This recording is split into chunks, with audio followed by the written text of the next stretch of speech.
ယနေ့သာသနာနှစ်2548ခုနှစ်ကောဇာတက္ကရာ1366ခုနှစ်ဝါကောင်လပြည့်ကျော်တရက်နေ့မောကုံမြို့အနောက်ပိုင်းကတဲ့ရသုတံပြည့်မြတ်စွာဘုရား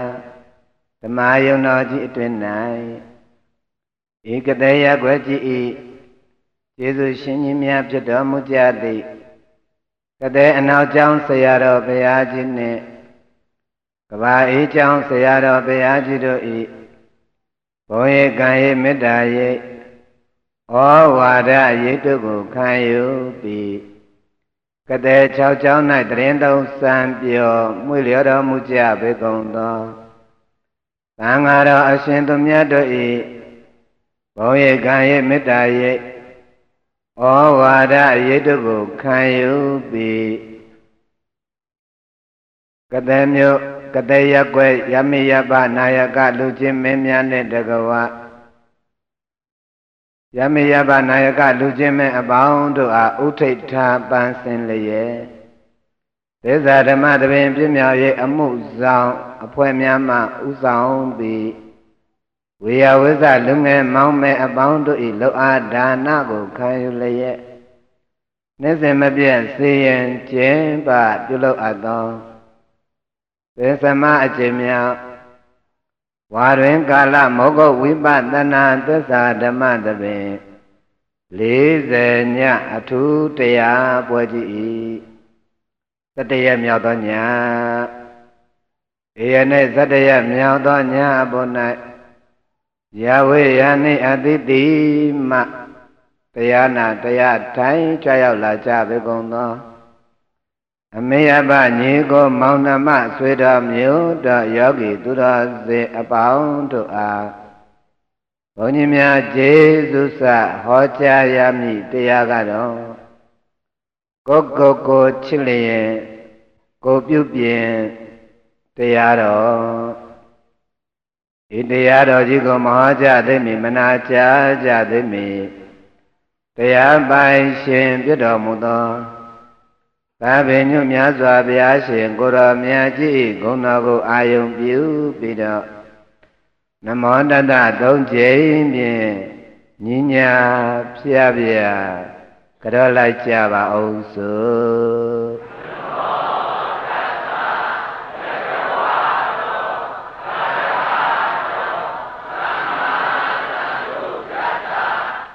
နမောတတဘဂဝတောအရဟတောသမ္မာသမ္ဗုဒ္ဓတ္တနမောတတဘဂဝတောအရဟတောသမ္မာသမ္ဗုဒ္ဓတ္တဟောတိယနာတုပါကျေးဇူးတော်အရှင်အဂမဟာပန္တိတမောဂုတ်ဆရာတော်ဘုရားကြီးဉာဏ်တော်ကိုဥထိတ်မှထားပြီးဟောကြား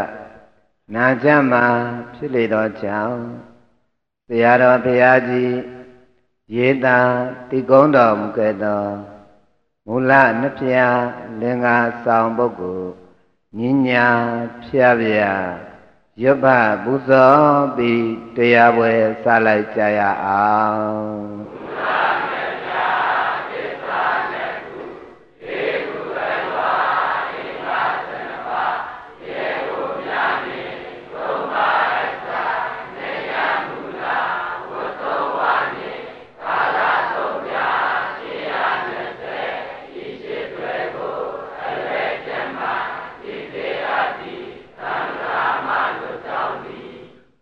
အလုံးပဲလက်အုပ်ချီလေးတွေချထားမြတ်တာသောဣရိယာပုတ်ဖြင့်သိချမ်းသာသလိုထိုင်ပြီးဟောကြားလက်တန်သောတရားဓမ္မများကိုအာယုန်တစ်ပါးစိတ်မသွားပဲသက်လက်နာယူမှတ်သားနိုင်ကြပါဘူးတို့အားလုံးယောဂီအပေါင်းသူတော်ကောင်းတို့ဘုရားရှင်ကိုရောမြတ်ကြီးက လောကမှာရှိတဲ့တတ္တဝါတွေကိုတကယ်ချစ်တယ်ဆိုရင်အရွယ်3ပါးလုံးမှာ5ပြန်အာယုကာမဂုဏ်တွေနဲ့ပျော်ပါမှုတွေနဲ့အချိန်မကုန်ကြစေနဲ့လို့တေချာချာတတိပေးတယ်လို့မှတ်ပါနော်အခုယောဂီတို့ဘုန်းကြီးတို့တရားဟောတရားနာနေတာခန္ဓာဘယ်နှပါးနဲ့ပါလဲဒီခန္ဓာကြီးရလာတော့တငွေတရွေ့ရွေ့နဲ့ပြူရာကအိုရာကနာရာကသေခြင်းဆိုတဲ့ဘက်ကိုတငွေတရွေ့ရွေ့နဲ့မရိုက်ဘူးလားရိုင်းလာလားရိုင်းလာတယ်အဲ့လိုရိုင်းလာရအောင်တတ္တဝါတွေခန္ဓာရလေသမျှ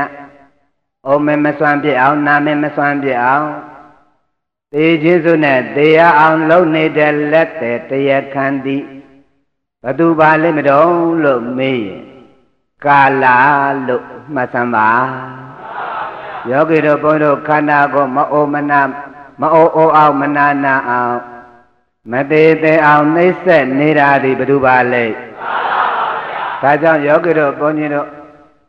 ပဋိစ္စသမုပ္ပါဒေသနာတော်အဆိုထဲမှာကြည်လိုက်တဲ့အခါကျတော့ဘုရားရှင်ကိုရောမြတ်ကြီးကတတ္တဝါတွေတန္တရာကျင်လဲတဲ့နေရာမှာကာလဘယ်နှပါးနဲ့လဲတာတဲ့လဲဟောယောဂရောသနကရောဆိုသွားတဲ့လင်္ကာထဲမှာကာလ3ပြာလို့မပါဘူးလားပါလားအဲ့ဒီကာလ3ပြာကဘာတွေလဲပြောလိုက်စမ်းပါ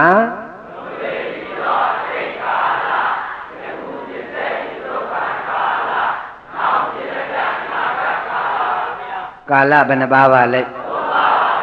ကာလဆိုတာဘာပြောတာလဲလို့မေးရင်ကာလောတတ္ထေပကတိတိကာလောတတ္ထေတတ္တဝါတို့ကိုပကတိဝါမြုတ္တဣတိတသမတို့ကြောင့်ကာလောကာလမြည်၏တတ္တဝါရဲ့ခန္ဓာကိုယ်ကိုမအိုအောင်မနာနာအောင်မသေးသေးအောင်ဝါမြုတတ်သောကြောင့်ဗါတယ်လေအဲ့ဒီကာလမှာကာလ2မျိုးရှိတယ်ဘုန်းကြီးသောနကပြောခဲ့တဲ့ကာလရဲ့အဓိပ္ပာယ်ကတတ္တဝါရဲ့ခန္ဓာကိုဝါမြူတတ်သောကြောင့်ဗါတယ်လေဓမ္မမတ်တကအချက်အဲ့ဒီတတ္တဝါကိုဝါမြူတတ်တဲ့ကာလကလည်းဘယ်နှမျိုးရှိလဲမေးတော့2မျိုးရှိတယ်ဘယ်နှမျိုးလဲအဲ့ဒီ2မျိုးကဘာလဲဆိုရင်1သမုဒိကာလ1ကဗါတယ်လေနှစ်ကပရမတ္ထကာလနှစ်ကဘာလဲတစ်ကဘာလဲနှစ်ကကာလဘယ်နှမျိုးပါလဲသမုဒ္ဒိကာလဆိုတာကယောဂီတို့အရာဓမ္မသတ်မှတ်ချက်ထားနေတဲ့စက္ကန့်နာရီမိနစ်ရက်လနှစ်အဲ့ဒီလိုအပိုင်းခြားသောကာလကိုတော့သမုဒ္ဒိကာလဘာကာလလဲဥမာဆိုကြပါစို့တို့တကားကြီးဥက္ကမဝင်းတို့တကားကြီးဥတန်းမောင်တို့တကားကြီးဥညွန်းတို့အသက်ဘယ်လောက်ရှိပြီတော့ဆိုရင်အသက်50ပါဗျာ60ပါဗျာ40ပါဗျာအဲ့တော့အသက်40 50 60လို့ပြောနေတဲ့အခါကျတော့သူရောက်ရှိနေတဲ့သက်တမ်းဟာ60သူနေရမယ့်အချိန်ဟာဘာမှမကြံတော့ဘူးဆိုတဲ့အတိတ်ပဲမပါဘူးလားပါနေလားအဲ့လိုအသက်ဘလောက်ပဲလို့ပြောနေကြတဲ့အတိုင်းအတ္တဟာဒီသမုဒိကာလဘာကာလလဲဥမာဆိုကြပါစို့အသက်အစိတ်ရောက်နေတဲ့ပုဂ္ဂိုလ်ဟာနောက်တော့ငယ်မှုပြန်ဘဝ16နှစ်အရွယ်16နှစ်သား16နှစ်ကာလကိုပြန်လဲလိုချင်တန်းတတောင်းတလို့များရသေးလားမရပါဘူးဗျာဒါဖြင့်ယောဂတို့ပြန်လဲတောင်းတလို့မရအောင်အဲ့ဒီနှစ်အစိတ်သောအချိန်အတိုင်းအတာအတွင်းကိုပြန်မရအောင်ကုံဆုံးတော့အောင်စားဝါပလိုက်တာဘယ်သူပါလဲအဲ့လိုအချိန်အခါတွေကိုစားဝါပလိုက်တော့သူ့ကိုဘာကာလတဲ့လဲသမုဒိကာလဘာကာလတဲ့လဲအဲ့တော့ဘယ်ဘဝဘယ်ခန္ဓာရကာလရဲ့စားပဝါပမတင်လားတင့်မလားအဲ့တော့ကာလရဲ့လက်ချက်မိမှမို့လို့တက်တန်းကိုတော့မှပိုင်းခြားထားတယ်လေအရွယ်ဘယ်နှပါပိုင်းရမယ်အရွယ်3ပါပိုင်းလိုက်တော့နံပါတ်1အရွယ်ဆိုတာက တနှစ်သားကနေတော့မှအစိတ်အတွင်းကနံပါတ်1အရွယ်ပဲဒါသူပထမအရွယ်လို့ခေါ်တယ်ဘာအရွယ်တဲ့လဲအဲ့ဒီမှာဘုရားရှင်ကိုရောမြတ်ကြီးကပထမအရွယ်မှာပညာရှာလို့ကျောင်းပညာရေးတက္ကသိုလ်တွေသင်အပ်ပို့ချပေးနေရလို့ခန္ဓာဉာဏ်ရောက်ဝိပဿနာအလုပ်တွေမလုပ်နိုင်ဘူးဆိုရင်လည်းပဲထားလိုက်ပါတော့ကွာတဲ့ပထမအရွယ်နော်ကိုကသာတရားအမထုတ်ခဲ့ရတယ်ခန္ဓာဉာဏ်ရောက်တာအလုပ်ကိုကိုကမလုပ်ရတဲ့ခန္ဓာကြီးကတော့ဘသူရဲ့စားဘဝဘသိနေတာလဲအခုပဲကြည့်လေအစိတ်ကြော်လာတဲ့ပုံကိုယ်တွေအဲ့ဒီအစိတ်အတွင်းကိုပြန်လို့ခြင်းလို့ရသေးလားဘသူရဲ့လက်ချက်မိသွားလဲသွားပြီကုန်သွားပြီဘယ်လုံးမှတောင်းတလို့မရတော့ဘူးဘသူလက်ချက်မိတာလဲကာလလက်ချက်မိသွားပြီအဲ့တော့ဘုရားရှိခိုးတော်မြတ်ကြီးကကွယ်ငယ်တုန်းကတော့ငယ်တုန်းစိုးတုံးမိုက်တုံးမလို့အာယုံ၅ပါးကာမဂုဏ်တရားတွေနဲ့ယောဂပါကမောဟကြွကနဲ့ဒီလိုနဲ့ကာလရဲ့သဘဝဘတင်ပြီးတော့တန်ဖို့ရှိတဲ့နှစ်အစိတ်ကုံဆုံးသွားတယ်ဆိုတာကတော့ယူတုံးမိုက်တုံးပေတုံးမလို့ထားလိုက်ပါတော့ကွာအဲ့တော့နှစ်စိတ်ကကြော်လွန်ပြီးတော့90အတွင်းအလမတန်ကပညာတတကကံထက်ဉာဏ်ထက်တကွေအသက်90အတွင်းနဲ့ဟာဉာဏ်အထက်ဆုံးပဲကံအထက်ဆုံးပဲလောကမှာလည်း तू မတွေ့ကြုံမှုတာရဲ့လို့ခါချာချာဖြစ်သွားတယ်အလွန်တည်ငြိမ်တဲ့အရွယ်ဖြစ်ပြီနော်တနှစ်သားကနေအစိတ်အတွင်းကတော့ तू ကသွေးသားတွေစူပူတောင်းချမ်းထားကြွနေတဲ့အချိန်ဆိုတော့ဒီအာယုကာမဂုဏ်တော့ကို तू ကငန်းငန်းလိုက်နေတဲ့အချိန်ဖြစ်နေတယ်ဒါကြောင့်အဲ့ဒီအချိန်မှာတရားသူတရားမြတ်မရှာနိုင်တာကိုဒါဘုရားရှိခိုးတော်မြတ်ကြီးကအပြည့်ရဲ့လို့ငါလုံးလုံးကြီးမဆိုသေးပါဘူးကွာတဲ့အဲ့တော့ဒုတိယအရွယ်မှာတကယ်တမ်းကျတော့ဘာဝနာလုပ်ငန်းလေးကံထက်ညံတဲ့အရင်အချိန်လေးလှုပ်စိတ်ခြင်းနဲ့တော်တော်လည်းပဲတချို့ကလည်းအသက်အစိတ်မှာပခဲချိတ်တယ်လို့ဆိုကြ45မှာဘဝအစတာဆိုတော့50လည်းပြည့်ရောပေရောဘဝမှာမိမိသူတို့ဘာမှသူအလုံးမလုပ်လိုက်ရအောင်အဲ့လိုလူပြင်းတွေရဲ့စကားကိုလည်းပဲအဟုတ်ကြီးထင်ငါးပြအာယုံကာမဂုဏ်မှာပျော်ပန်းမဲ့မောနေတဲ့ဘာနာအယူဝါဒအလွန်မတန်မှခေါင်းပါလာတဲ့ပုဂ္ဂိုလ်ရဲ့ဒသနအတွေးခေါ်တွေကိုအဟုတ်ကြီးယူဆဣဇေဝတုဝေဝဘုရားကလည်းဟောတယ်ဣဇေဝကိစ္စကာတပံကောဇညာမရဏံတုဝေနာဟိနောသင်္ကတံဒေနမဟာတိနိနမေစုနာဣဇေဝတုဝေဝနဲ့တွက်မယ်ဆိုရင်ယနေ့လားနှစ်ပြန်လားစသည်အပြင်နေမြညာပြောက်ကွေးတော့လက်မဆမ်းမီစံတော့လက်မကွေးမီသိချင်းတရားတွေကလေရက်တဲ့ရွာထဲမှာဟိုနေရာလဲဖြုတ်ကနေဒီနေရာလဲပြတ်ကနေနဲ့သေဆုံးသွားကြတာတွေအများကြီးမရှိလားရှိသလားအများကြီးရှိတယ်အခုအသက်အစိတ်ကနေပြီးတော့90အတွင်းပုဂ္ဂိုလ်တွေဒီထဲမှာအများကြီးမရှိလားရှိသလားအဲ့တော့ဒီအတွင်းထဲမှာကျိုးသားချက်သားမှာကွယ်အရာရာတိုင်းမှာဒီသားဒီသမီးဒီဆွေဒီမျိုးဒီတိုင်းဒီဝိုင်းနေနဲ့ဒီအယောင်ဒီအဝယ်တွေနဲ့ငါးပြာအယုံကာမဂုဏ်ပေါ်မှာအချိန်နဲ့မကုန်စေနဲ့ဖခင်ကထပ်ပြောတယ်နော်ပထမအရွယ်ကုံလွန်သွားတာယူတော့မိုက်တုံးမို့ထားဒုတိယအရွယ်မှာတော့ကိုယ့်အတွက်ကိုတော့လုပ်ပါတော့ခန္ဓာဉာဏ်ရောက်ကံတက်တုံးဉာဏ်တက်တုံးလေးအပယ်လေးပါလွတ်မြောက်ကြောင်းအလုပ်ကိုလုပ်ပါတော့ဒါလည်းမလုပ်ဘဲနဲ့သားရည်သမီးစီဝါရေးတွေနဲ့အချိန်လေးကုန်ပြီးတော့သားအတွက်ရှားရသမီးအတွက်ရှားရပညာရေးအတွက်ကြောင်းကြရဝတ်ဖို့စားဖို့ကြောင်းကြရအဲ့လိုကြောင်းကြမှုတွေနဲ့အချိန်လေးကုန်ပြီးတော့ကိုယ့်အတွက်ကိုဘာမှခန္ဓာဉာဏ်ရောက်အလုပ်မလုပ်နိုင်ပဲနဲ့တချို့အသက်50သားကျော်လာတဲ့ဘာအသိဉာဏ်မှမရှိတဲ့ပုဂ္ဂိုလ်တွေအများကြီးလောကမှာမရှိလားရှိသလားလူကောင်ကသာကြည့်လို့အသက်50သားရောက်လာတဲ့ကုန်လွန်သွားတဲ့90ပြန်တန်းတက်လို့ရသေးရဲ့လားဘသူရဲ့စာပဝါပသိနာလဲအဲ့တော့အစိတ်50သက်တန်းနေဂုံသွားအောင်စားဝါပလိုက်တဲ့ကာလသည်သမုဒ္တိကာလဘာကာလလဲအဲ့တော့အသက်50ကကျော်တော့ကဲသားတွေသမီးတွေလည်းပဲသူတိုက်တိအားလို့ဆိုတာတက္ကသိုလ်ပညာတန်းလည်းရောက်ပြီး10တိုင်းလာတချို့လည်းအလုပ်ငန်းတွေဝင်တချို့လည်းအိမ်အောင်တွေကြတော့အိမ်အောင်တွေခွဲကုန်ပြီကဲသူတို့လည်းပဲအေးအေးဆေးဆေးလွတ်လွတ်မြောက်မြောက်ဖြစ်ပြီကဲကိုလည်းပဲလေကိုအလုပ်ကိုကြိုးစားပါတော့မယ်ဆိုတော့အရွယ်3ပါးတို့တွင်ဒိဏံ1နဲ့3လေးကဏ္ဍရည်၍ပိုင်းခြားလိုက်တယ်ဆိုရင်အသက်51ကနေပြီးတော့မှ85နှစ်အတွင်းဟာတတ္တိယအရွယ် ဘာရွယ်တော့တတိယအရွယ်ရောက်ပြီအဲ့တော့တတိယအရွယ်ရောက်ဒီတည်းမှာအခုတတိယအရွယ်သမားတွေအများကြီးမပါဘူးလားပါလားဒီတတိယအရွယ်အရေးအကြီးဆုံးအရွယ်ပဲပထမအရွယ်မှာပညာရှာနေရလို့ခန္ဓာညာရောက်အလုပ်ကိုမလုပ်နိုင်ဘူးထားခဲ့ကွာဒုတိယအရွယ်မှာဥစ္စာရှာနေရလို့စီဝါရေးနောက်တစ်ခေါက်ခေါက်လိုက်နေရလို့ခန္ဓာညာရောက်အလုပ်ကိုမလုပ်နိုင်ဘူးထားခဲ့အောင်ကွာသူတက်တန်းကကြံနေလို့တဲ့အဲ့ဒီ51ကနေတော့85နှစ်ဆိုတာကအခုတို့ရဲ့ဘဝတက်တန်းနဲ့တွေ့တာနောက်ဆုံးအချိန်ဘာအချိန်တော့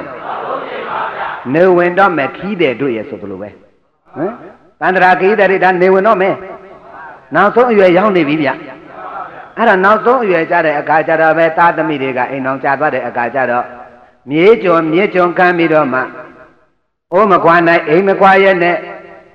အိမ်ကနေပြီးတော့မှအရှင်လက်နဲ့ဥစ္စာဆောင်ဖြစ်နေတဲ့အဖိုးရွယ်တွေအဖွားရွယ်တွေ60ကျော်90တွေရတဲ့ရွာတွေမှာအများကြီးမရှိလားရှိသလားရှိပါဗျာနောက်ဆုံးရွယ်တော်မှစိတ်သမ်းမအောင်ဒီသားဒီသမီးဒီမြေဒီမြက်ဒီအယောင်ဒီအဝယ်တွေနဲ့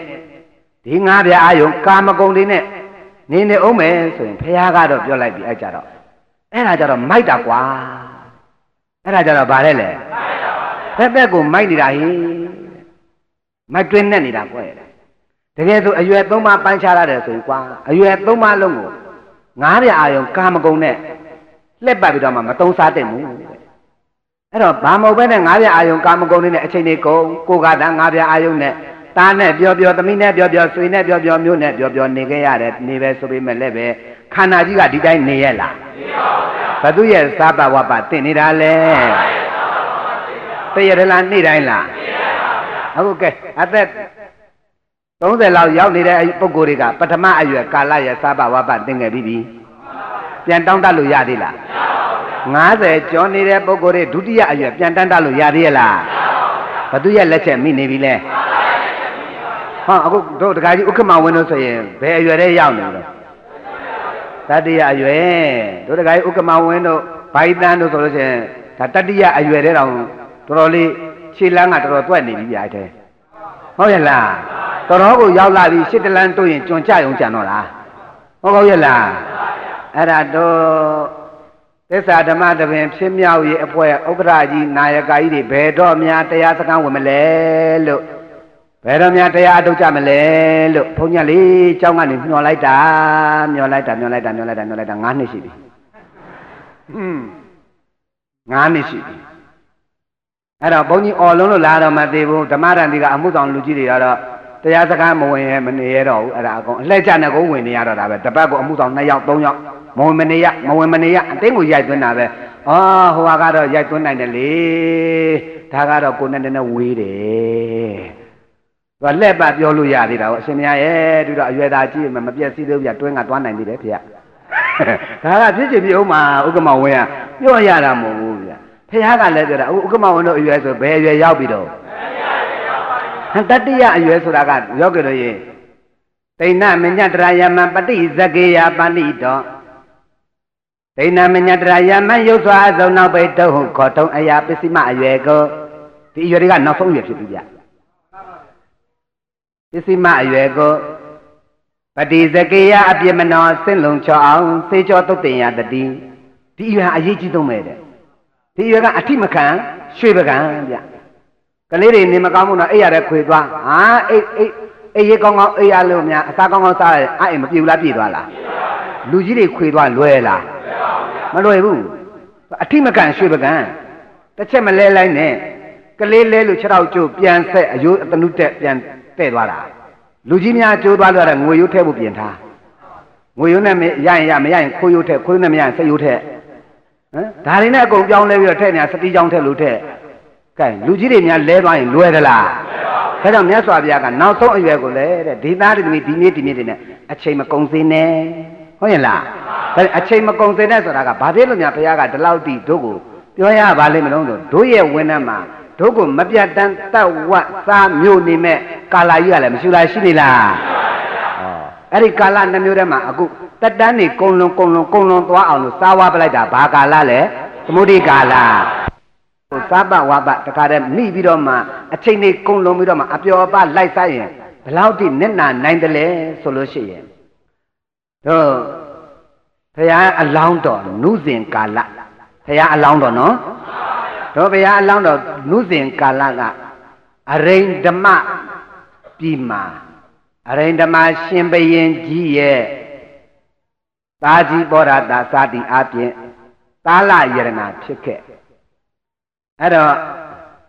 သူ့ရဲ့သားလေးရဲ့နာမည်ကအရိန္ဒမမင်းသားတဲ့နဲ့ရွယ်သူသားလေးတစ်ယောက်မွေးတယ်အဲ့ဒီကလေးလေးရဲ့နာမည်ကသောနကတဲ့ဗါတယ်လေဟောပရောဟိတ်ရဲ့သားရဲ့နာမည်ကသောနကဟောရှင်ဘုရင်ကြီးရဲ့သားရဲ့နာမည်ကအရိန္ဒမအရိန္ဒမမင်းသားလေးအဲ့တော့တော်တော်လေးဒီကလေးတွေ73 14 15နှစ်စသည်အပြင်အရွယ်လေးကရောက်လာတဲ့အခါကျတော့မိဘတွေကလေရှေ့ရနောက်ရမြင်တွေ့ပြီးတော့မှကလေးတွေကိုအတပြားထောင်ထုတ်ပြီးအနံပြီးတော့မှကဲစစ်သားတို့ဖွားဘက်တော်ညီကို2ယောက်တွားကြကွယ်တက္ကသိုလ်ဒိတာပမောက္ခဆရာကြီးစီမပညာသွားသင်ကြကွယ်ယောက်ျားတို့တက်အပ်တဲ့အထာရတ18ရအတတ်ပညာတွေသင်ခဲ့ကွယ်ဟိုဒီဘက်ကသောနကကလေမင်းကပရောဟိယသားဆိုတော့အချိန်တန်မင်းဟာပရောဟိပညာရှိလုပ်ရမယ်အဲ့တော့ပရောဟိပညာရှိရဲ့ပညာရက်တွေကိုဒီဒါဗမောကတက္ကသိုလ်ဆရာကြီးရဲ့ဓမ္မမှာမင်းသိချသင်ခဲ့နော်ဟုတ်ကဲ့ပါဖေဖေအေးအဲ့တော့မင်းတို့တင်းမြတ်ကလေးနဲ့သွားပညာသင်ကြကွယ်ဒါနဲ့ကလေးတွေပညာသွားသင်တာပေါ့ပညာသွားသင်တော့ဒီကလေးတွေ12နှစ်13နှစ်လောက်ကနေတော့မှထွက်သွားလိုက်တာအသက်16နှစ်လောက်ရောက်တဲ့အခါကျတော့တော်တော်လေးပညာရက်တွေကကန်ထက်ညံတဲ့အရွယ်ကိုပြပညာရက်အထာရတ18ရတော်တော်ပြည့်စုံလို့16နှစ်သားကြတော့တက်လာတယ်တက်လာတဲ့အခါကျဒိတာပမောက္ခဆရာကြီးကသူ့ရဲ့တပည့်တွေအခြေအနေအရရက်ကိုအကုန်လုံးအကဲကသုံးသပ်ပြီးတဲ့အခါကျဟာဒီလောက်ဆိုရင်ဒီကလေးတွေတိုင်းပြည်ရေးရာစသည်အပြင်ဒါပိုင်းခြားပြီးတော့မှဒါယူနိုင်တဲ့အရွယ်ရောက်ပြီပဲဆိုတော့မှယူနိုင်တဲ့ပညာရက်တွေလည်းပြည့်စုံပြီကျောင်းကနေပြီးတော့မှပြန်လွတ်လိုက်တဲ့အခါကျတော့ညီနောင်တကားတဲ့သူတို့တငယ်ချင်း2ယောက်ဖွားဘက်တော်2ယောက်တို့လာကြလာလိုက်တဲ့အခါကျတော့ဒီလန်ခုလတ်တစ်ခုမှာရွာတရွာကမင်္ဂလာဆောင်နဲ့တွေ့မင်္ဂလာဆောင်အခမ်းအနားတစ်ခုနဲ့ကြုံတဲ့အခါတို့ကလည်းခီးသွားပဲဒါပေမဲ့တို့ရဲ့ဝတ်ပုံစားပုံနေပုံထိုင်ပုံတွေကအလွန်တက်ရက်ဟိုတယောက်တော့ပုဂ္ဂိုလ်ကပရောဟိပညာရှိရဲ့သားတယောက်တော့ပုဂ္ဂိုလ်ကရှင်ဘုရင်သားဆိုတော့အထက်တန်းသမားတွေပဲလောကီဂုံမှာအထက်တန်းကြဆိုတော့ကြေးရွာကလူကြီးတွေကအဲ့ဒီခီးသွား2ယောက်ကိုမြင်လိုက်တယ်ဟာဒါတော်တော်ထက်မြက်မဲ့ပုဂ္ဂိုလ်တွေဒါကြည်စမ်းမအောင်ဝတ္တာစားရနေတာထိုင်တာတန့်ပြလိုက်တာဥပရိယုတ်တွေကလည်းကောင်းလိုက်တာဒီကနေ့တို့ရွာမှာမင်္ဂလာပွဲရှိတဲ့ချိန်ဒီလိုပုဂ္ဂိုလ်မျိုးဧည့်သည်2ယောက်တို့ရွာကိုပြတ်တမ်းပြီးတော့လာရောက်တယ်ဆိုတာအလွန်မတန်တို့ရွာမင်္ဂလာရှိတယ်အဲ့တော့မင်္ဂလာဆောင်ဖိတ်ရအောင်ဆိုတော့မှဖိတ်ကြတယ်အဲ့တော့2ယောက်သားကိုဖိတ်ပြီးတော့မှသူတို့ရဲ့သဘောအင်္ဂါရနဲ့တတ္တိသွေးကိုစမ်းတတ်တဲ့အနေနဲ့အခင်းတစ်ခုခင်းလာတယ်တခုသောအခင်းကိုအဖြူရောင်ကလေးခင်းပေးထားတာဖြူရောင်လေးခင်းပေးတာတခုသောအခင်းကိုအနီရောင်ကလေးခင်းပေးထားတာခင်းပေးပြီးတဲ့အခါကျတော့အဲ့ဒီမှာဟိုဖိတ်မှန်တကသွားပြုတဲ့လူကလည်းရောက်လာတဲ့အခါကျတော့မန္တအဝင်ဝါမှာပဲအဲ့ဒါရွာတွေကပညာရှိနာယကလူကြီးတွေကစစ်သားတို့ရဲ့အတိုင်းသားစစ်သားတို့ရဲ့ပါရမီဘုံကံစစ်သားတို့ရဲ့ရဲစွမ်းတတ္တိကိုစစ်သားတို့သာလျှင်အတိဆုံးဟိုမှာလေစစ်သားတို့တင့်တော်လျောက်ပတ်တဲ့နေရာလေးတွေခင်းထားတယ်စစ်သားတို့ကိုယ်နဲ့တင့်တော်လျောက်ပတ်တဲ့နေရာမှာနေရာယူကြပါလို့လည်းပြောလိုက်ရောအရိန္ဒမမင်းသားကသူရှင်ဘုရင်သားကိုဗျအရာရာသူကရှေ့ကပဲသွားမှာပဲအဲ့တော့ဟိုပရောဟိယသားသောနကနောက်ကပဲကျွတ်လေးလိုက်ရတာပဲအဲ့တော့အရိန္ဒမမင်းသားကသွားတဲ့တော့ဆွေကနေဆိုအနီရောင်ပေါ်မှာတက်ထိုင်နေတယ်သူကအနီရောင်ပေါ်တက်ထိုင်နေတယ်ဒါနဲ့သောနကကတော့လွတ်သွားတဲ့အဖြူရောင်ပေါ်မှာပဲသူကထိုင်လိုက်ရတာပေါ့ထိုင်လိုက်တဲ့အခါကျတော့သူတို့ဟာနဲ့သူတို့လည်းဒီအခင်းပေါ်မှာကြည့်ပြီးတာနဲ့အလွန်ပညာကျွမ်းကျင်နေတဲ့ပုံကိုယ်တွေပဲအင်္ဂါဝိဇ္ဇာဗေဒဝိဇ္ဇာတွေနဲ့တွက်ချက်လိုက်တဲ့အခါကျတော့အဲ့ဒီမှာအနီးပေါ်ထိုင်တဲ့အရိန္ဒမရှင်မြင်ဖြစ်မှာအဖြူပေါ်ထိုင်တဲ့သောနကကတော့ပရောဟိတကပရောဟိဖြစ်မှာမဟုတ်ဘူး။ဘာဖြစ်မှာလဲကိလေသာကုန်ခန့်တဲ့နိဗ္ဗာန်ကိုအာယုံပြုတဲ့အရိယာပုဂ္ဂိုလ်ဖြစ်မှာအဖြူပေါ်ထိုင်လိုက်တာဟုတ်ဗျ။အဲ့ဒီမှာအင်္ဂါဝိဇ္ဇာကနေတခါလဲတွက်ချက်လိုက်တာပဲဗေဒဝိဇ္ဇာနဲ့တွက်ချက်ဒါစိတ်ထဲမှာပဲထားကြတာသူတို့ စိတ်ထဲမှာပဲထားကြဒါနဲ့မင်္ဂလာအခမ်းအနားလေးရှိတဲ့အခါကျတော့ဒါသူတို့ကလည်းပညာတတ်နေတဲ့ပုဂ္ဂိုလ်ဆိုတော့လောကီမင်္ဂလာအာဝါဟဝိဝါဟဒါဗိသိက်သွင်းခြင်းပါခြင်းစသည်အပြင်ဒါတွေဆောင်ရွက်ပေးတယ်ပရိဟိတကဥဆောင်နဲ့ဒါတွေလုပ်ပေးလိုက်တယ်ကဲပြီးတဲ့အခါကျတော့ကိုင်းကျွန်တော်လည်းသွားစရာခင်းဆက်ရှိသေးတယ်အဲ့တော့သွားခွင့်ပြပါအောင်ဆိုတော့မှတခါတည်းဖွားဘက်တော်2ယောက်သက်ပြီးတော့မှထွက်လာလိုက်သူတို့ရဲ့တိုင်းပြည်နဲ့တော်တော်ဝေးဝေးဒေသတခုအရိဏမတိုင်းပြည်ကိုမရောက်ခင်ကြားမှာဖြတ်ခဲ့ရတဲ့တိုင်းပြည်တွေကလည်းရှိသေးတယ်အဲ့ဒါတခုသောနေရာရောက်တဲ့အခါကျတော့တိုင်းပြည်တခုဟာအဲ့ဒီတိုင်းပြည်ကလည်းပဲဒါသူတို့ရဲ့တိုင်းပြည်မဟုတ်ဘူးနော်သူတို့ရဲ့မိဘတိုင်းပြည်မဟုတ်သေးဘူးကြားကတိုင်းပြည်တခုကအဲ့ဒီကြားကတိုင်းပြည်မှာရှင်ဘရင်ဖြစ်တဲ့ပုဂ္ဂိုလ်ကသုတစိတ်ကြားရောရှင်ဘရင်ဖြစ်တဲ့ပုဂ္ဂိုလ်သုတစိတ်နိုင်ရစံတဲ့အခါကျတော့သူ့မှာကလည်းသားကတယောက်မှမထွန်ကားခဲ့ဘူးသမီးလေးတယောက်တည်းထွန်ကားခဲ့တာဒီသမီးကနေတိုင်းပြည်တစ်ခုလုံးကိုအုပ်ချုပ်ဖို့လွယ်မလားမလွယ်ဘူးဗျအဲ့တော့မလွယ်တဲ့အခါကျတော့ဒါသူတို့မှရှေ့ထုံနှန်းစင်လာအတိုင်းပေါ့လေရှင်ဘရင်ကိုဒါနိုင်ရသမီးဆိုတော့မိတကြိုချင်းဇာပနာကိစ္စဝိသတွေဆောင်ရွက်နေရအဲ့ဒီအချိန်မှာဇာပနာကိစ္စဝိသတွေဆောင်ရွက်လို့9ရက်မြောက်တဲ့နေ့ဒီဘက်ကလည်းပဲအရိန္ဒမနဲ့သောနကကလည်းပဲသူတို့2ယောက်ကလည်းပဲတိုင်းပြည်ပြန်လာလို့အဲ့ဒီရွာအဲ့ဒီတိုင်းပြည်ရောက်တဲ့အချိန်မှာ9ရက်မြောက်တဲ့နေ့အဲ့ဒီမှာမမောနဲ့သူတို့2ယောက်ကသစ်ပင်အောက်ကကြောက်ပြာကြီးပေါ်မှာလေမောမောနဲ့အနားယူနေကြအဲ့လိုအနားယူနေတဲ့အချိန်မှာဟိုးသူတို့ရဲ့ရှေ့ရှင်ဘရင်တို့ရဲ့ထုံးစံအတိုင်းနောက်ထပ်ရှေ့ကဖာကမဲတော်ရှင်ဘရင်နတ်ရွာဆန်လို့နောက်ထပ်အမွေဆက်ခံမဲ့ကြောတောင်နောက်ခံတောင်းတောင်းတင်တင်သားလာယတနာပေါ်ထုံးခဲ့ရင်ဒီသားဟာရှင်ဘရင်ဖြစ်မှာအခုတော့သမီးပဲကြံခဲ့တာဆိုတော့ရှင်ဘရင်လုံးမှာမရှိဘူးမရှိတဲ့အခါကျတော့တိုင်းပြည်မှာကရှင်ဘရင်မဲ့နေလို့တော့မသိတော့ဘူးဒါနဲ့သူတို့ရှေ့ထုံတန်းစင်လာအတိုင်းဖုတ်သွင်းယထာဆိုတော့မြင်းကိုကလို့မှယထာလွှတ်ရတယ်အဲ့ဒါယထာလွှတ်တယ်အဲ့ဒီယထာပေါ်မှာပဲသူတို့မင်းမြောက်တန်စာတွေအကုန်လုံးသင်ပေးရတယ်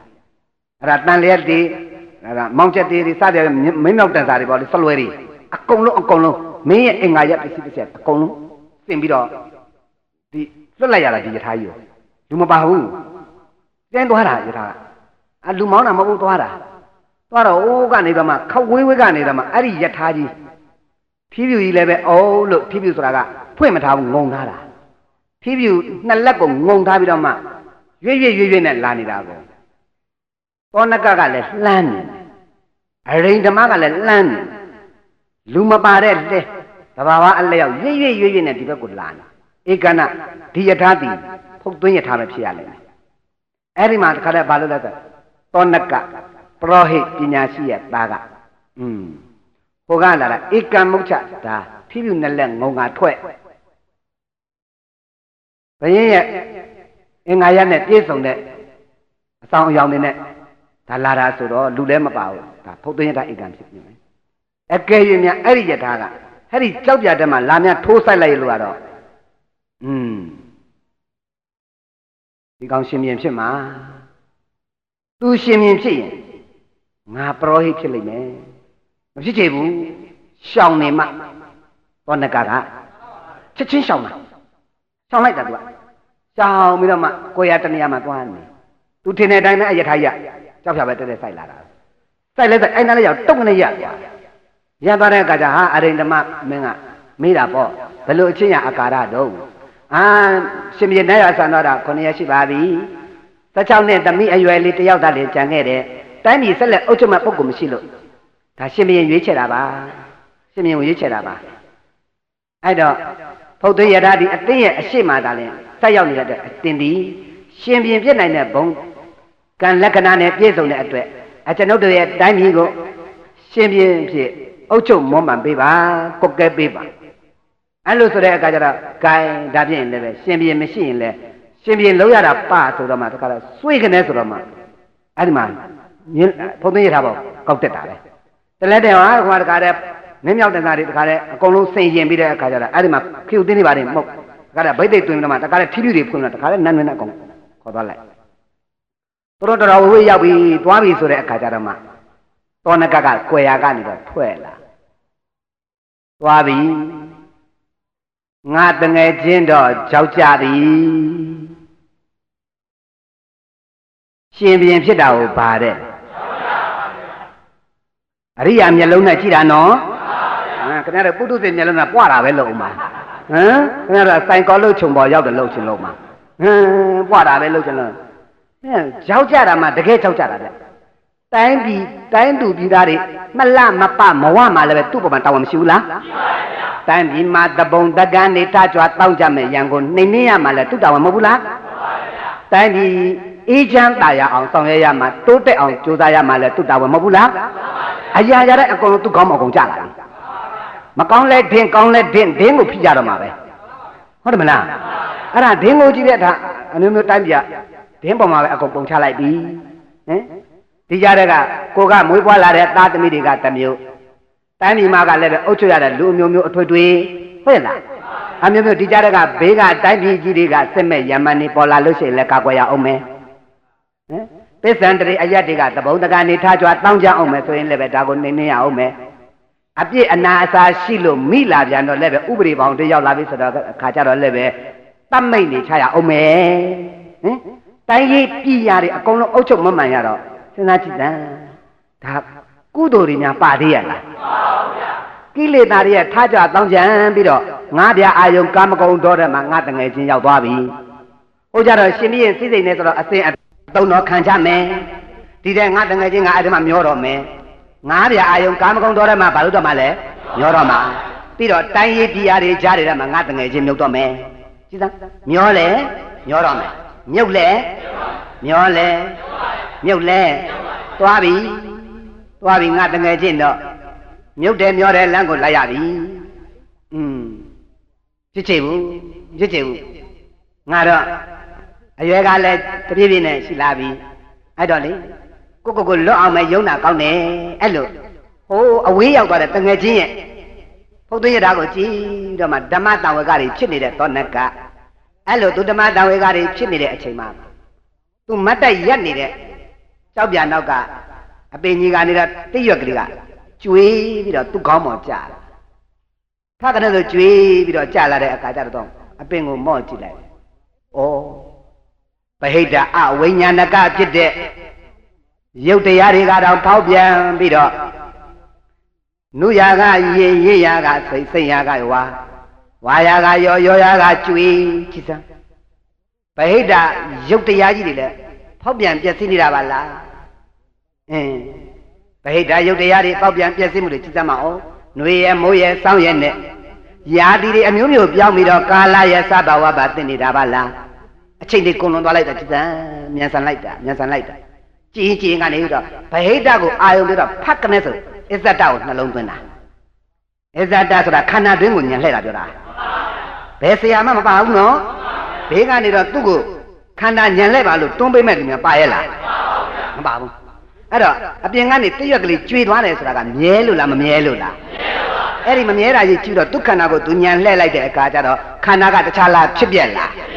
အဲ့တော့ခန္ဓာကိုယ်ကဟိုနေရာကဖြတ်ကနေပေါ်လိုက်ချုပ်သွားလိုက်ဒီနေရာကလှုပ်ကနေပေါ်လိုက်ချုပ်သွားလိုက်ဟိုနေရာကစက်ကနေပေါ်လိုက်ချုပ်သွားလိုက်ယုတ်ဓမ္မလေးတွေပေါ်လာရင်လည်းပဲတည်မြဲတာလားဖြစ်ပြီးပြက်တာလားနန္ဓမ္မလေးတွေပေါ်လာရင်ကြိုက်တဲ့စိတ်ကလေးတွေပေါ်လိုက်စမ်းမြဲတဲ့တရားလားမမြဲတဲ့တရားလားဟဲ့ယောဂတို့ရှုနေတဲ့အချိန်မှာဘာစိတ်လဲ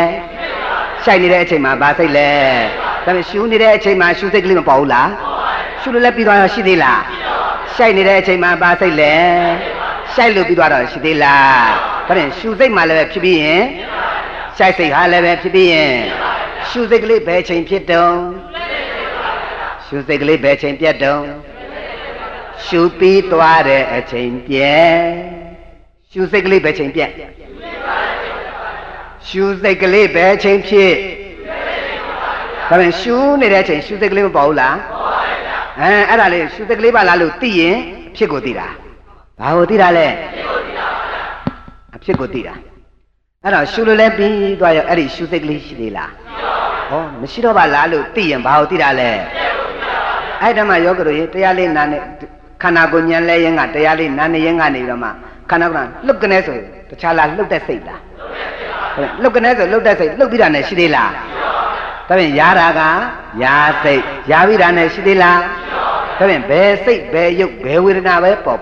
တည်မြဲတာလားဖြစ်ပြီးပြတ်တာလားဒါဖြင့်ဖြစ်ပြီးပြတ်တဲ့တရားတွေကဗမာရှိ ဒါဖြင့်ခန္ဓာကိုယ်ထဲမှာရှိနေတဲ့ရုပ်ခန္ဓာနာမ်ခန္ဓာတွေကလည်းဖောက်ပြန်ပျက်စီးနေတယ်လို့ဗဟိတရှိနေတဲ့ပတ်ဝန်းကျင်မှာရှိနေတဲ့အရာဝတ္ထုတွေကလည်းဘယ်ဟာမြဲတော့ဘယ်ဟာမှမမြဲဘူးမြဲလားအဲ့တော့ဘယ်ဟာကမမြဲအောင်လို့သာဝါပလိုက်တာဘုသူရဲ့လက်ချက်တော့ကာလရဲ့လက်ချက်မိပြီးတော့ယောဂီတို့ပုံကြီးတွေရဲ့လောကကြီးပြန်ကြည့်စမ်းလောကဘယ်နှပါရှိလဲမေးရင်3ပါလောကဘယ်နှပါရှိတော့အဲ့တော့လောက3ပါးကဘာတွေလဲဆိုရင်1တတ္တလောက1ကဘာလဲသေချာမှတ်နော်1ကဘာလဲတတ္တလောက2ဩကာတလောက2ကဘာလဲ3ကသင်္ခါရလောက3ကဘာလဲလောကဘယ်နှမျိုးပါလဲပြောယောဂီတို့ဘာတွေလဲဩကာတလောကသင်္ခါရလောကဒါပဲလောကနဲ့ပြောနေကြတာမရှိလားရှိသလားလောကလို့ဘာကြောင့်ပြောတာလဲမေးရင်လောစနာပလောစနာဒိဏလောကောဖြစ်ပြီးပြတ်တတ်လို့လောကမြန်မာလိုပြောပြီနော်ဘာဖြစ်လို့လောကလို့ပြောတာလဲပြန်ပြောပါလေအဝိညာဏကဆိုတဲ့တိပင်ကိုကြည့်ပြီးတဲ့အခါကျတော့အဝိညာဏကလောကကြီးကလည်းပဲဖြစ်ပြီးရင်ဒါကြောင့်မလို့သိရတည်ကြွေရတာပေါ့ဟုတ်ရဲ့လားဒါဖြင့်ယောဂီတို့အကင်းကနေပြီးတော့မှယောဂီတို့ရေအတိအပွင့်အရွက်တွေဖြစ်လာပြီသိရာကနေတော့ရင့်ရော်လာတော့ရွာဝါလွင်တဲ့တရံနေမပေါ်လားပေါ်ခဲ့ရလားပြီးတဲ့အခါကျသိရကလေး6ပြီးတော့ကြွေသွားတာသိရာကနေတော့မှဝါပြီးတော့မှကြွေရတာဆိုတော့ဒါတခြားလားပြောင်းလဲနေတာလားဟာမြဲလို့လားမမြဲလို့လားကြည့်စမ်းတောနကပရောဟိတ်သားလေးကိုဘသူကများနိနာနေတရားပေးနေတာလို့မေးတော့တစ်ပင်ဘသူကပေးတာတော့တဲပါရမီပြည့်တဲ့ပုဂ္ဂိုလ်ပါလားဟောမဲ့ပြောမဲ့ပုဂ္ဂိုလ်ကမရှိဘူးသိရကလေးကြွေတာနဲ့ကြည်တာနဲ့ခန္ဓာပေါ်ဘာရောက်တာလဲတို့တရားဓမ္မတွေလည်းသိရကြွေတာမြင်ဘူးသလားခန္ဓာတဲ့ဘာရောက်ဘူးသလဲရောက်ဘူးပါတယ်ဒေါသကြွေးကြွေလုံးအားကြည့်လဲရအောင်ကျွမ်းနဲ့လဲပြဥက္ကမဝန်းတို့ပေါ့အကုန်လဲထုတ်ပြတာဒီအမိုက်တွေကရှုပ်တော့ကွာကြွေးကြွေလုံးအားကြည့်တယ်ဒီတစ်ပင်ဟိုမှာကတော့သိရကြွေတာမြင်ပြီးတော့ခန္ဓာပေါ်ညာရောက်တယ်ဒီမှာကတော့သိရကြွေတာမြင်ပြီးတော့ခန္ဓာပေါ်ဒေါသရောက်တယ်ဟုတ်ကောရဲ့လားအဲ့တော့သိရကလေးတွေကြွေတာလေးတွေမြင်ပြီးတော့ဗဟိတအဝိညာဏကဆိုတဲ့ယုတ်တရားကြီးဟာဘာမှမမြဲပါလားပြောင်းလဲနေတဲ့ဖြစ်ပြီးပြက်နေတဲ့ဓမ္မတက်ပါလားကြည်စမ်းအဝိညာဏကဆိုတဲ့တစ်ပင်နောက်မှာဖြစ်ပြီးပြက်လို့ပြောင်းလဲသေးတယ်ဆိုရင်ဟဲ့ဒီငါရဲ့ခန္ဓာကိုယ်ထဲမှာရှိတဲ့ယုတ်တိနန်းတွေဟာလည်းပဲဖြစ်ပြီးပြက်မဲ့တရားတွေပါပဲလားလို့များယောဂီတို့ရင်တစ်ပင်အောက်ကနေတော့သိရကြွေတာကြည့်ပြီးခန္ဓာပေါ်ညံလှဲ့ဘူးသလားမလဲနဲ့နော်လှဲ့ရင်နိဗ္ဗာန်ရောက်သွားမှာကွာလိုက်တာမှဟိုမှာကတော့သိရကြွေတာကြည့်ပြီးတော့မှဥက္ကမဝင်ခန္ဓာပေါ်ဘာရောက်ဥက္ကမဝင်တို့ကြတာသိရကြွေတာကြည့်ပြီးတော့ဟိုကသိရကြွေတာကြည့်နိဗ္ဗာန်ရတယ်ဒီကသိရကြွေတာကြည့်တော့ဒေဝဥစ္စာဖြစ်တာဟုတ်ပါရဲ့လားအတော်ကွာပါလားအတော်ကြောက်စရာကောင်းတာအဲ့ဒီမှာတခါခန္ဓာကိုညံလဲလိုက်တဲ့အခါကျတော့ခန္ဓာကဖောက်ပြန်လိုက်ပျက်စီးလိုက်ဖောက်ပြန်လိုက်ပျက်စီးလိုက်မပြောင်းလားပြ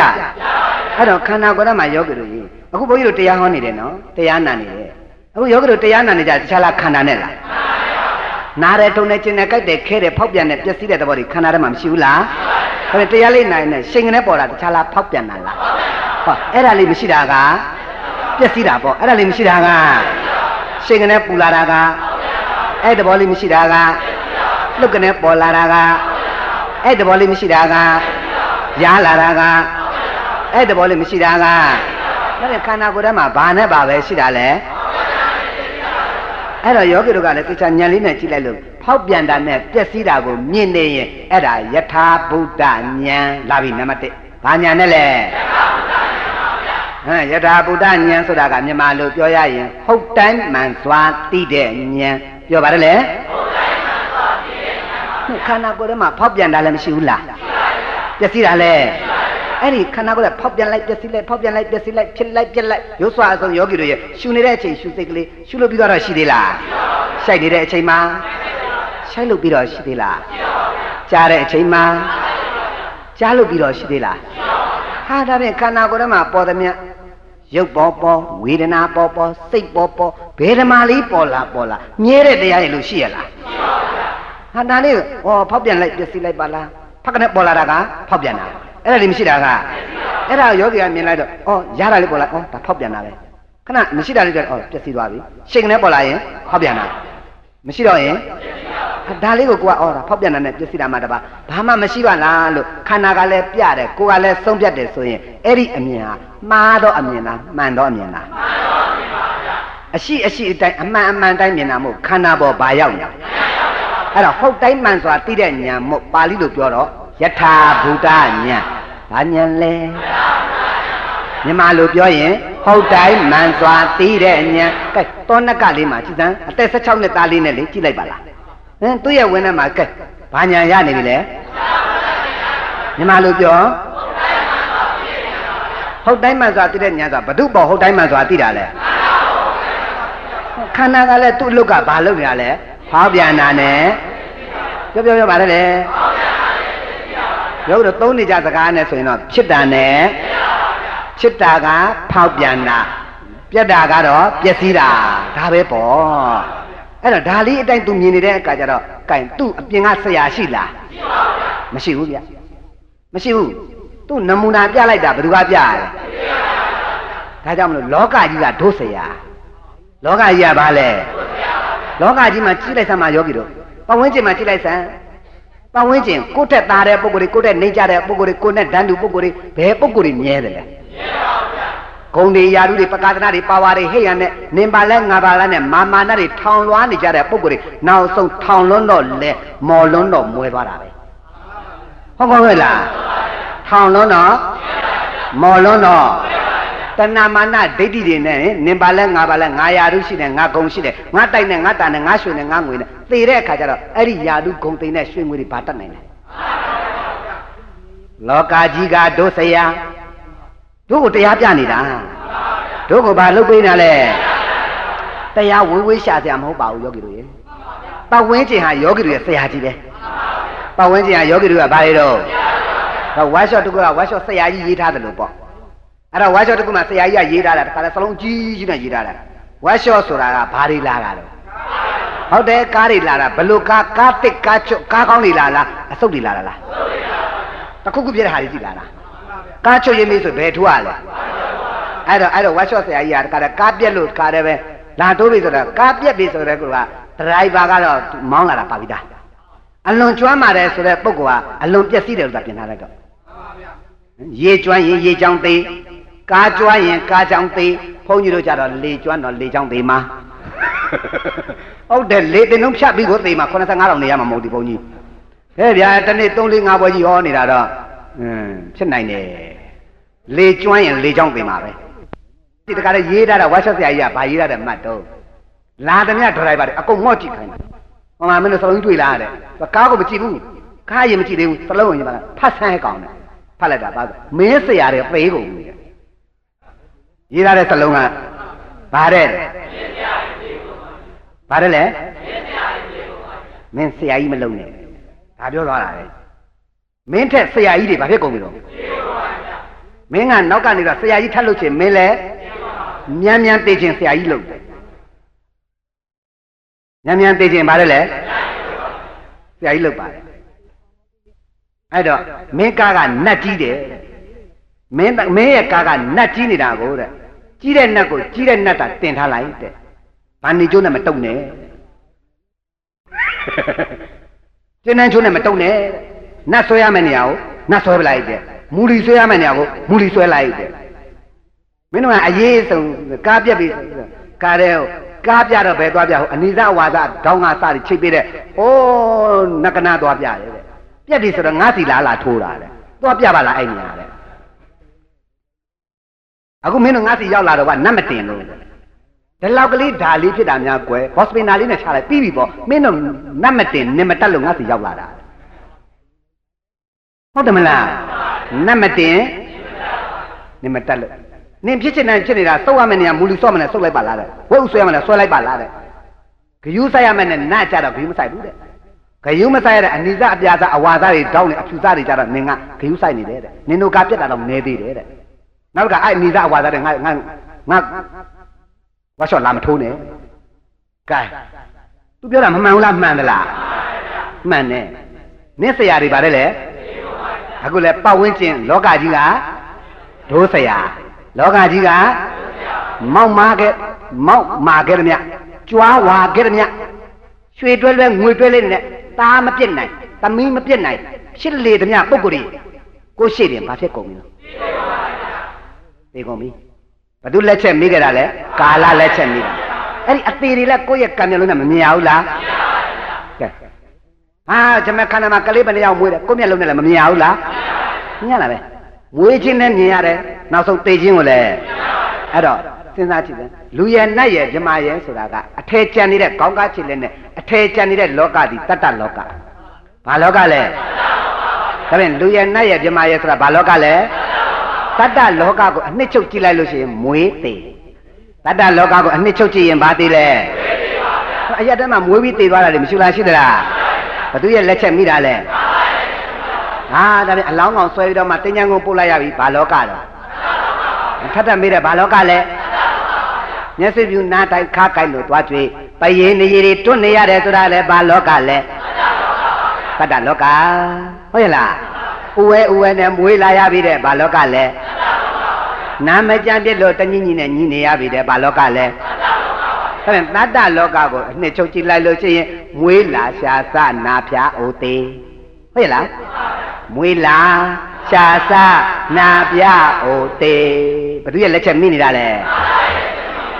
ကာလလက်ချက်မိတော့ဘယ်လောကဘယ်တတ္တဝဘယ်ပြမမြဲတယ်လို့ညာရှိရလားဩတတ္တလောကကြီးကလည်းဖြစ်ပြီးပြက်နေတာပဲဩကာတလောကဆိုတဲ့သစ်ပင်တောတောင်ရေမြေတွေကလည်းအမြဲတမ်းပြောင်းလဲမှုတွေအမြဲတမ်းမရှိလားရှိသလားမြစ်ရေကအစာကြည့်လေတိုးတဲ့အခါတိုးလိုက်ကြတဲ့အခါကြလိုက်ဟုတ်ရဲ့လားမြစ်ရေကအစာတောင်ထွန်းတဲ့အခါထွန်းလိုက်တောင်လွှမ်းတဲ့အခါလွှမ်းလိုက်ရေကြည့်တဲ့အခါကြည့်လိုက်ရေခန့်တဲ့အခါခန့်လိုက်နဲ့တတ္တလောကဆိုတဲ့အာဘောတကြီးတောင်မှမြဲရဲ့လားမမြဲဘူးတေသောကလည်းဘတဝီဆိုတဲ့မြေကလည်းပဲကျုံလိုက်ကျင်လိုက်အမျိုးမျိုးပြောင်းလဲမှုတွေမရှိလားဖြစ်နေလားတစ်ပင်ကိုပဲကြည့်ပါလားတစ်ပင်ကိုပဲကြည့်လိုက်ပါလားရောစိတ်နဲ့အခါစိတ်လိုက်ရင့်တဲ့အခါရင့်လိုက်ဝါတဲ့အခါဝါလိုက်ဟုတ်လားအပွေးတွေကွာကြတဲ့အခါကြလိုက်နောက်ထပ်အပွေးတစ်တွေတက်တဲ့အခါတက်လိုက်အမျိုးမျိုးဒီတစ်ပင်မှာလည်းပြောင်းလဲမှုတွေအများကြီးမရှိလားရှိနေလားအဲ့ဩကာတလောကကြီးကတစ်ပြီးဟောင်းနေတာပဲဩကာတလောကကြီးကဘာလဲတည်မြဲတယ်လို့ရှိရလားဘသူရဲ့လက်ချက်တော့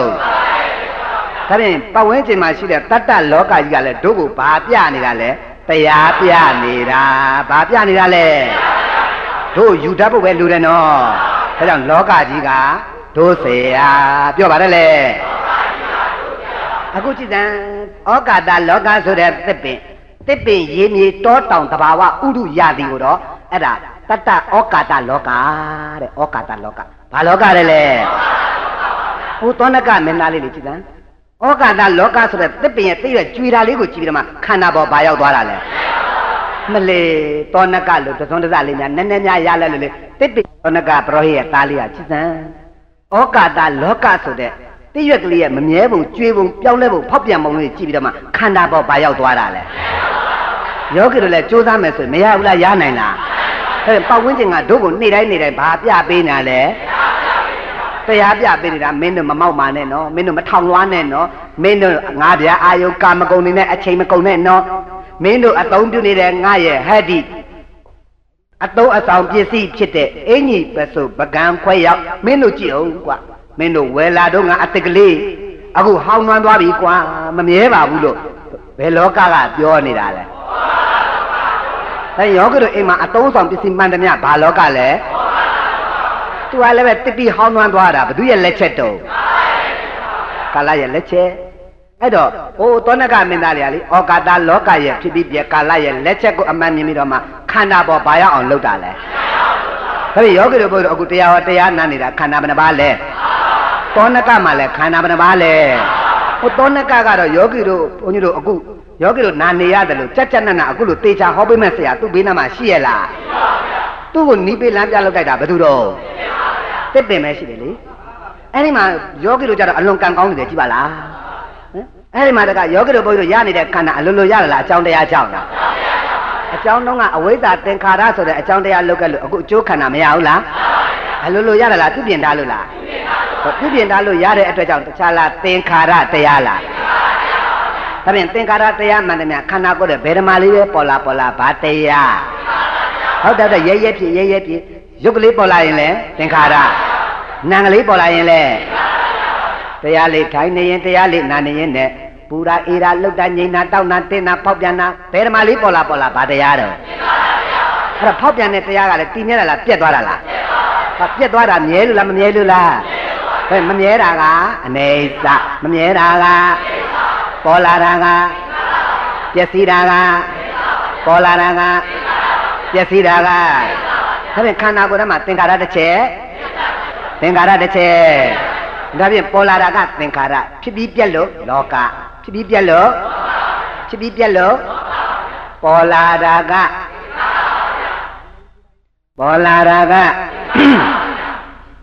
ပေါ်လာတာကသင်္ခါရဘယ်ဓမ္မလေးပဲပေါ်လာသူများပြုပြည်ပေါ်လာတော့ကြောင့်ဗါတယ်လေသင်္ခါရဖြစ်ပြီးပြက်လို့လောကပေါ်လာတာကဖြစ်ပြီးပြက်လို့ဘာလောကလဲဒါဖြင့်ခန္ဓာကိုယ်ကဖြစ်လိုက်ဆိုတာဘာလောကတော့ဒါဖြင့်သောဏကမင်းသားလေးကဘာလောကကိုမြင်နေတာလဲအမှားမြင်လားအမှန်မြင်လားဟုတ်မှန်တာကယထာဘူတမြင်လိုက်တာကဉာဏ်ပေါင်းလိုက်စမ်းအဲ့ဒီမှာခန္ဓာကိုယ်ကကြည်ကနေဖြစ်ပြက်တယ်မြင်ကနေပြီးတော့မှဩဒီခန္ဓာကိုယ်ထဲမှာဖြစ်တာပြက်တာမှတပါအခြားမရှိပါလားမြင်မှများလာတော့ဖြစ်ပြက်ကိုမြင်နေတာဘာဖြစ်လာတော့ညင်းငွေလာဘာဖြစ်လာလဲ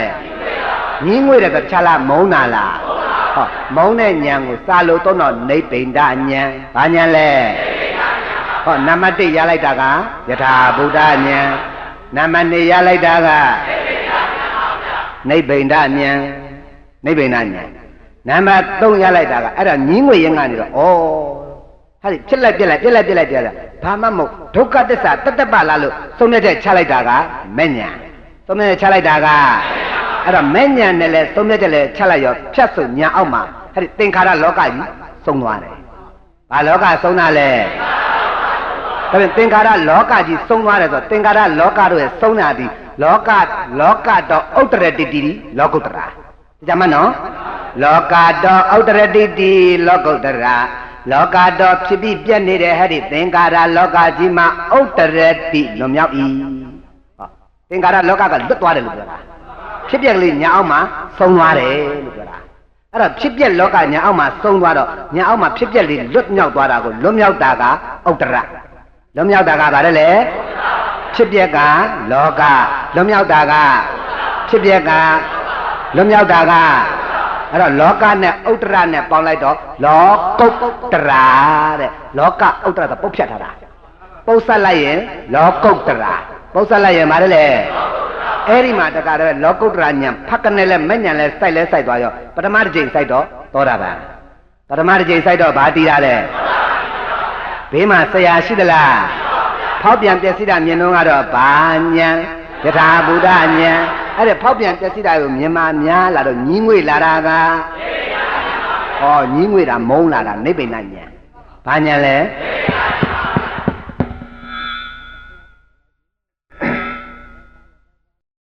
နိဗ္ဗိန္ဒဉာဏ်ဘာဉာဏ်နဲ့လဲနိဗ္ဗိန္ဒဉာဏ်အဲ့ဒီဉာဏ်ကလေးပေါ်လာပြီးတော့မှဟောတာဒုက္ခသစ္စာအစစ်ပဲလို့လဲသုံးပြချက်လဲချလိုက်ရောနောက်ထပ်ယောဂီတို့ရေညာအောက်မှာအဲ့ဒီဖြစ်ပျက်ကလေးတွေဆုံးသွားလို့ဩဒုက္ခသစ္စာအစစ်လို့ဆုံးတဲ့ချလိုက်တာကဘာဉာဏ်လဲမဲ့ဉာဏ်ဘာဉာဏ်လဲဒါဖြင့်သောဏကသောတာပန်တည်တာဉာဏ်ဘယ်နှပါးနဲ့တည်တာလဲပြောလိုက်စမ်းနိဗ္ဗိန္ဒဉာဏ်မဲ့ဉာဏ်ဒါဖြင့်ယောဂီတို့ကျေးဇူးရှင်မောဂုတ်ဆရာဘုရားကြီးကဟေ့ဖြစ်ပျက်မြင်အောင်လုပ်ကွာဆိုတာကယထာဘုဒ္ဓဉာဏ်ဖြစ်ပျက်မုံအောင်ကြိုးစားကွာဆိုတာကဖြစ်ပျက်ဆုံးအောင်လုပ်ဆိုတာကဟာဒါဉာဏ်ဘယ်နဲ့စစ်နဲ့နိဗ္ဗာန်ဝင်ခိုင်းတာလဲဉာဏ်ရှိကြီးလားဉာဏ်တိုလားဉာဏ်မြန်လုပ်မယ်ဆိုမရဘူးလားရလားသောဏကလည်းဘာကြည့်ပြီးတော့မှဉာဏ်သုံးဉာဏ်ရတာလဲအခုယောဂီတို့မှလည်းရှိနေတာဘာနဲ့တော့ခန္ဓာဝိပဿနာရှိတဲ့ဆိုဘယ်ကိုကြည့်ရတာလဲဟိုမှာတော့ဆရာရှိရလားယောဂီတို့ဘုန်းကြီးတို့မှာတော့ဆရာမရှိဘူးလား အဲ့ဒီမှာမက်၄ချိန်တန်းရပြီးတော့မှယောဂီတို့ပစ္စေကဗုဒ္ဓဖြစ်တာဗျာဘာဖြစ်တာပါလဲဆရာလိုသလားဆရာမလိုဘူးဗျအဲ့လိုဆရာမလိုပဲနဲ့တရားသူတရားမြတ်ရတာဟာယောဂီတို့လောကမှာလေဆရာမလိုပဲနဲ့သစ္စာသိတာဆိုလို့ပစ္စေကဗုဒ္ဓနဲ့သမ္မာသမ္ဗုဒ္ဓဖရာနှစ်စုပဲရှိတယ်ဘောကြရဲ့လားအဲယောဂီတို့ဘုန်းကြီးတို့မှာကြတော့ gain ဆရာမလိုလားလိုသလားလိုတာပေါ့ယောဂီတို့ကဖရာလောင်းလည်းမဟုတ်ဘူးပစ္စေကဗုဒ္ဓဖရာငယ်လောင်းလည်းမဟုတ်ဘူးသမ္မာသမ္ဗုဒ္ဓဖရာကြီးလောင်းလည်းမဟုတ်ဘူးအဲ့တော့သမ္မာတာဝကဆိုတော့ယောဂီတို့ရေဆရာမကူရင်ဘယ်သူမှတော့တရားသူမရနိုင်ဘူးဗျအဲ့တော့အရှင်သာရိပုတ္တရာတော်မှဆရာမကူရဘူးလားအရှင်မမောက္ကလန်လည်းဆရာမကူရဘူးလားပညာအရာဣတရေဘွဲ့ရတဲ့အရှင်မြတ်ကြီးတွေတော်မှဆရာကူရသေးတယ်ဆိုယောဂီတို့ဘုန်းကြီးတို့လည်းဆရာမလိုလားလိုသလားလိုတယ်ဟိုမှာဆရာမလိုတာကတော့ပစ္စေကဗုဒ္ဓနဲ့သမ္မာသမ္ဗုဒ္ဓဒီနှစ်စုတည်းပဲနော်အခုကြည်တန်းတစ်ပင်အောက်မှာမတ်တက်ရရနဲ့ငါးကတခါတည်းပဲမတ်တက်ရရကလေးနဲ့တရွက်ကလေးကျွေတာလေးကြည့်ပြီးတော့မှအစ္ဆတတဲ့နှလုံးသွင်းလိုက်တာဖတ်ကနေဆိုတခါသစ္စာ၄ချက်စိုက်ပြီးတော့မှတခါတည်းအရတမေအရတဖို့ရပြီးတော့မှပစ္စေကဗုဒ္ဓတဲ့ဖယငယ်ဖြစ်တာဘာဖြစ်တာလဲပစ္စေကဗုဒ္ဓဆိုတာဖယငယ်အဲ့ကြတော့မှ16နှစ်အရွယ်နဲ့ပစ္စေကဗုဒ္ဓလည်းဖြစ်လက်ဖြစ်ရောအဲ့ဒီမှာပစ္စေကဗုဒ္ဓတို့ရဲ့ထုံးစံအတိုင်းနန်းတခါတည်းနန်းတမှုလှိုင်ကိုကြွတာပဲတကူတော်နဲ့ကြွသွားဟိုကြတဲ့အခါကျမြောက်ကျုံကိုဆုံးကန်ကြွနန်းတမှုမှာပဲနေဒီလိုနဲ့နေလာရင်ကနေအသက်60လောက်ရောက်လာအသက်ဘယ်လောက်ရောက်လာနေစဉ်နဲ့အမျှသူ့ရဲ့တငယ်ချင်းအရိန်ဓမ္မကိုအမြဲတရိယာသူကတော့ယောဂီတို့ကိလေသာလေးကုန်ခန့်လို့ဖြူစင်းတဲ့အရိယာတွေဖြစ်နေပြီငါရဲ့တငယ်ချင်းဖြစ်တဲ့အရိန်ဓမ္မဘယ်လိုများနေပါလိမ့်မလို့အဘိညာဉ်တကိုးတော်နဲ့လှမ်းလှမ်းကြည့်လိုက်တဲ့အချိန်ကျတော့အဲ့ဒီမှာဟိုမှာတော့တိုင်းကြပြည်ကြ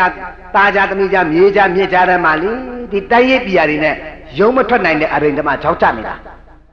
အကြောက်ကြနေရင်ကနေအသက်60လောက်ရောက်တဲ့အခါကျတော့မှအသက်ကြီးလေငယ်ကျုံးငယ်နာပေါ်လေဆိုဟုတ်တယ်ဗျအသက်60လောက်ကြာမှဘာဖြစ်လာလဲဆိုသူဘာကြောင့်ရှင်ဘရင်ဖြစ်လာတယ်လဲဘယ်လိုရှင်ဘရင်ဖြစ်လာတယ်လဲဆိုငယ်ကျုံးငယ်နာအဲ့ကြမှာပြန်တွေးတာအရင်နှစ်တွေကတွေးစရာအချိန်မရှိဘူးဘာဖြစ်လို့လဲဆိုပျော်ပါနေတဲ့အချိန်ကုန်နေတာဒီမင်းစည်းစိမ်တွေနဲ့ဒီဆုံးဖြတ်ချက်တွေနဲ့ဒီတိုင်းရေးပြည်ရာတွေနဲ့သူလာခဲ့တဲ့လမ်းကြောင်းကိုသူမေ့နေအောက်ချင်လွတ်နေတယ်ဘယ်လိုပြောရလဲနော်အောက်ချင်လွတ်သွားတယ်အဲ့ဒါနဲ့ပြန်စဉ်းစားလိုက်တဲ့အခါငါငငယ်တုန်းကဖေဖေနဲ့ပရောဟိတ်ဆရာကြီးကငါတို့ကိုပညာသင်လို့တော့ဖွာဘက်တော့တောနကနဲ့ငါလွတ်တာပဲနောက်တော့ငါတို့တက္ကသိုလ်ကနေတော့ပြန်လာမင်္ဂလာဆောင်တွေ့တယ်ငါကအနီပေါ်ထိုင်နေသူကအဖြူပေါ်ထိုင်နေအဲ့ဒါငါတို့ထွက်လာတဲ့အခါကျတော့ဟဲ့ဒီတိုင်းပြည်ကနေတော့ဖုတ်သွင်းရတာစိုက်လာတယ်ငါရှင်မြင်ဖြစ်တယ်ဒီကမင်းသမီးနဲ့ငါအိမ်အောင်ကြတယ်ငါရှင်မြင်ဖြစ်လာတယ်ဟာကလေးတောနကကောအဲ့ကြမှာတရိယာတာအသက်60ကျောင်းမှာဘုသူသွားတရိယာဟိုအရိယာကတော့လေ16နှစ်သားကလေးကနေတော့မှတတိတွေရနေတာဘာဖြစ်လို့တရိယာတရားဟောခြင်းလို့ဘာဟောခြင်းလို့တော့ဘယင်စည်းစိမ်နဲ့ငယ်မူငယ်သွေးတွေရှိနေတဲ့အချိန်မန်တက်နေတဲ့အချိန်တရားဟောလို့ရမလားတရားဟောတာကြည်ဟောရတယ်ကြည်ဟောရတယ်မန်တက်နေတဲ့အချိန်သွားမဟောနဲ့အမှန်ကအမှားဖြစ်တတ်တယ်ဘောကြဟဲ့လားဟောမှာပစ္စေကဗုဒ္ဓနေ့တိုင်းကြည်နေတာအချိန်မတန်အိန္ဒြေမထိုက်တော့ဟောကိုမဟောရဘူးပဲမဟောရဘူးဒါနဲ့အသက်60လောက်ရောက်တဲ့အခါကျတော့ဟိုဘက်ကလည်းပဲကြည့်လိုက်တာဗောပစ္စေကဗုဒ္ဓသူ့အသက်ကလည်း60သားကလည်းပဲတကယ်ကိုလောက်လောက်လာလာသားကလည်းကြောတော့နောက်ခံကရှိတယ်ရှင်ပြည်အမွေဆက်ခံနိုင်တဲ့သားလရတနာလည်းသူရထားပြီဒီအချိန်ဆိုရင်တော့တရားဟောရင်တော့ရတန်ကောင်းလောက်ပြီဟိုကတော့တွက်ထားတာဒီကပုဂ္ဂိုလ်ကလည်းမေ့နေတာဗျာ16နှစ်သားကကွဲကွာသွားလိုက်တဲ့တငယ်ချင်းဖွာဘက်တော်သောနကကိုလေငါးပြအာယုံကာမကွန်ကနေသူဖမ်းစားထားလိုက်တာများလာခဲ့တဲ့လမ်းကြောင်းတော့မှ तू မေ့လားမေ့နေလားအသက်60ကျတဲ့အခါကျတော့မှလေအဲ့ဒီကျမှတငယ်ချင်းတရိယာလုံးလို့မနေနိုင်မတိုင်နိုင်ပြပြီးတော့ငါတငယ်ချင်းပဲများရောက်နေပါလေတေများတေပလား तू တွေးတာပေါ့ဘယ်လိုများနေကြပါလေတေများတေမလားပဲများရောက်နေပဲလေစသည်အပြင်တိုင်းပြည်ပဲပြန်ရောက်သွားပြီလားပရောဟိတ်ကြီးပဲဖြစ်နေသလားတရိယာလိုက်တာတငယ်ချင်းတရိယာလိုက်တာဆိုတော့မှတိုင်းပြည်မှာလှည့်လဲပြီးတော့မှစာကတ်တငယ်ချင်းသောနကကိုတွေ့ရင်ရှင်ဘုရင်အရိဓမ္မကိုအကြောင်းပြကြပေးပါသောနကရှိတဲ့နေရာကို ညွန်ကြားနိုင်ရင်အတပြားတစ်ထောင်အတပြားတရားသောနကရှိတဲ့နေရာကိုရောက်အောင်ပို့နိုင်ရင်အတပြားတစ်ထောင်